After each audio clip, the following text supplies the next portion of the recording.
Духовността ни слива с живота, духовността ни слива с земния ритъм, духовността ни слива с пълнотата на земния ритъм. Благодарение на духовността ние знаем какви задължения трябва да извършим днес. Благодарение на духовността човек усеща кога дава повече от себе си и не трябва, защото когато един човек дава повече от себе си, той е приел някакво външно влияние и порива от това външно влияние го потиква да прави излишни действия, които не е необходимо да прави, защото когато човек е във връзка със своя дух,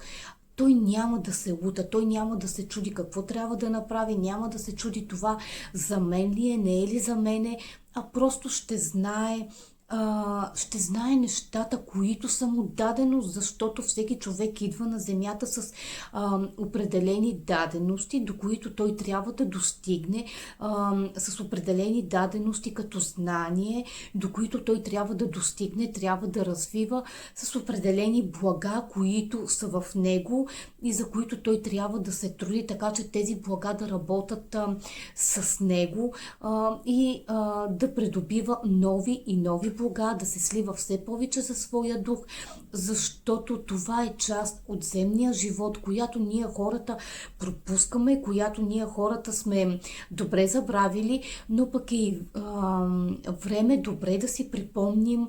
нашата духовност, защото това е индивидуалността на всеки един човек и на база тази индивидуалност ние навлизаме нови в деня.